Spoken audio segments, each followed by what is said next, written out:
Hello Internet. Hi Mom, hi Dad. Special hello to family and friends. Today I'll be making la crepe. I've got my cooking attire ready. I got some fresh pajamas on.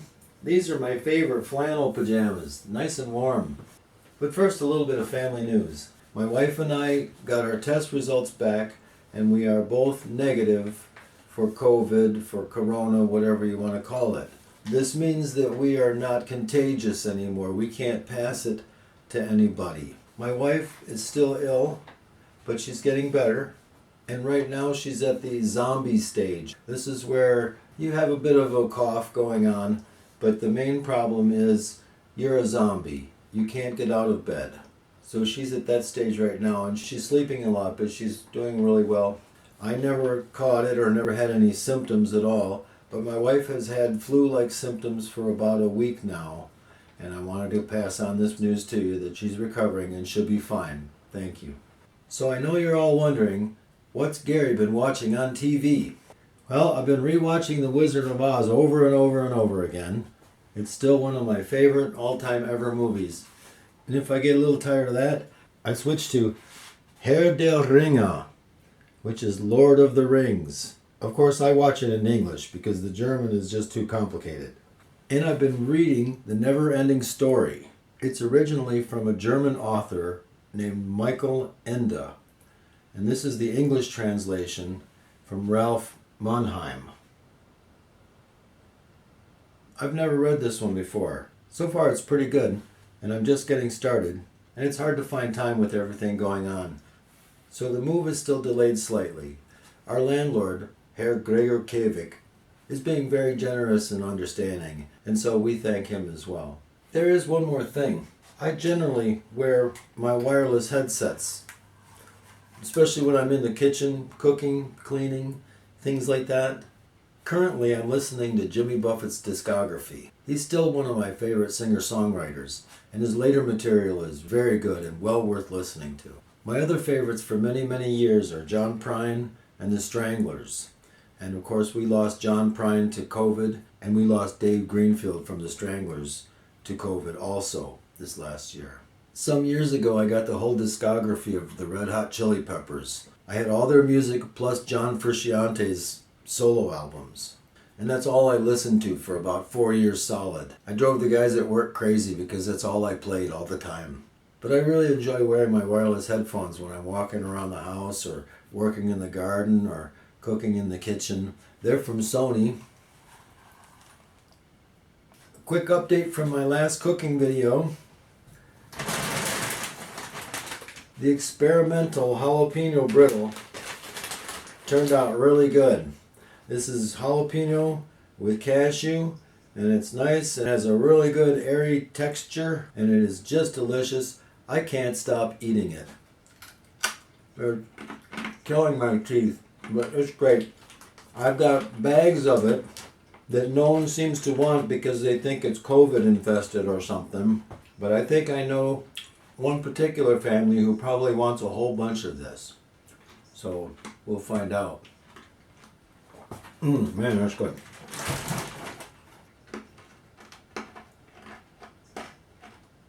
This recipe comes from my wife's bulletin board. She had a bunch of recipes stuck on a bulletin board, and I collected them together and put them into a bit of a cookbook for myself. I think many of these recipes came directly from her mother. They're all really good, and they're really reliable. This is a recipe for crepes. I designed these recipe books to be simple enough for a child to follow. You basically go down the list and add the ingredients as you go. Crepes are basically a thin pancake with a little extra butter in it.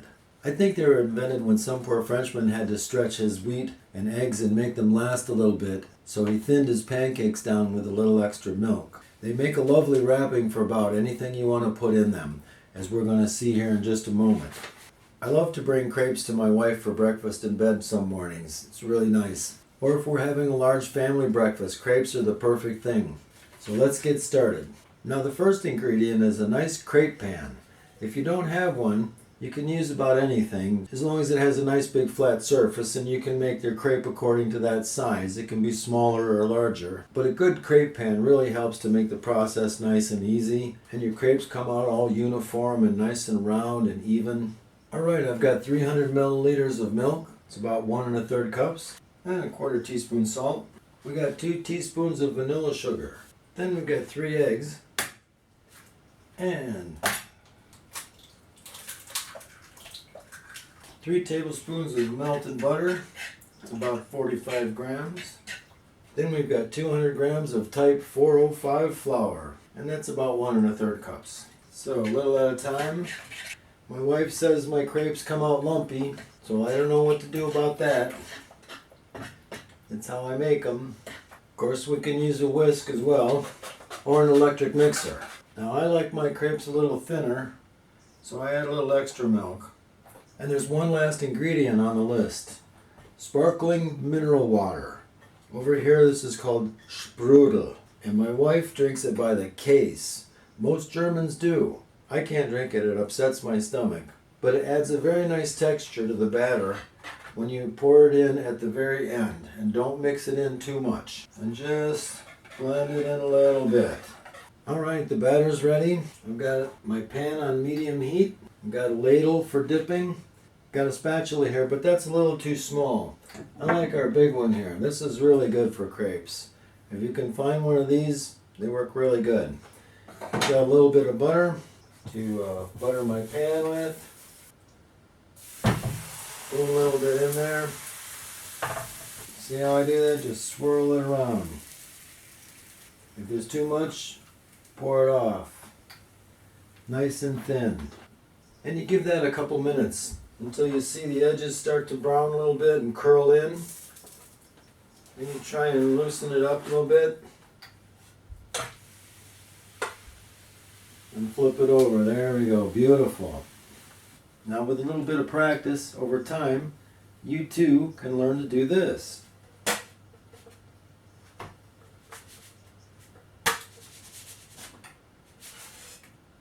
And this first one we're going to keep real simple, the way my wife likes them. You fold it in, you fold it over, you fold it into a square, and you put powdered sugar on top. Of course, sugar and cinnamon is always a good option. Very classic. Of course, there's classic maple syrup that's called Ahorn syrup over here. Roll that right up, pour some syrup on that. Or you can use black molasses. Over here they call it Gold Soft. For this next one, I'm going to use Quitten jelly. A quitte is a fruit that grows over here that looks like a squashed apple. And it tastes exactly like a half pear and a half apple. And it's called a quitte.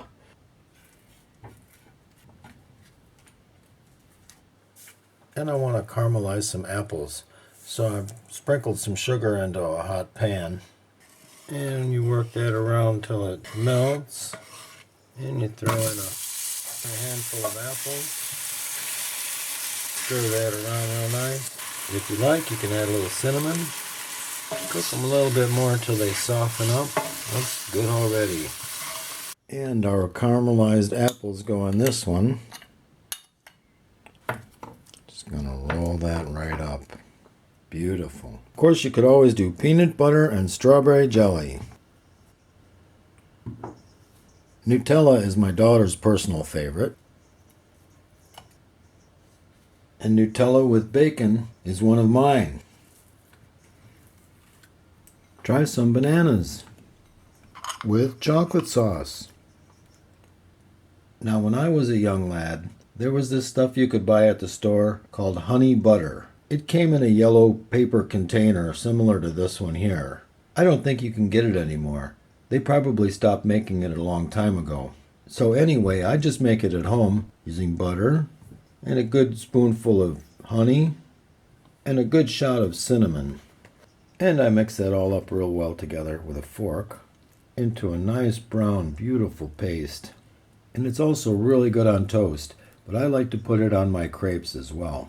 That should be just delicious. If you'd rather not have a sweet crepe, you could try one with just salami. Or try ham and cheese. How about tomatoes and mozzarella cheese? You could go with bacon and eggs with tomato, and even hash browns, with strawberry jelly on the side, and maybe even a pickle, all rolled up together and covered in maple syrup. Now that's a breakfast. Yummy. And last is one of the strangest crepes that I've ever seen. My wife and I were at a country music weekend, and there was a booth selling Western crepes, and it was simply crepes with chili on it. And they were actually quite good. So there we have it. This has been Gary's Wonderful World of Crepes, and I thank you for joining me. This will probably be the last cooking video from this kitchen. The next ones should be from the new kitchen. But I've got a lot of other different things planned for the very near future, so please stay tuned. Alright, we'll see you later. Bye-bye now.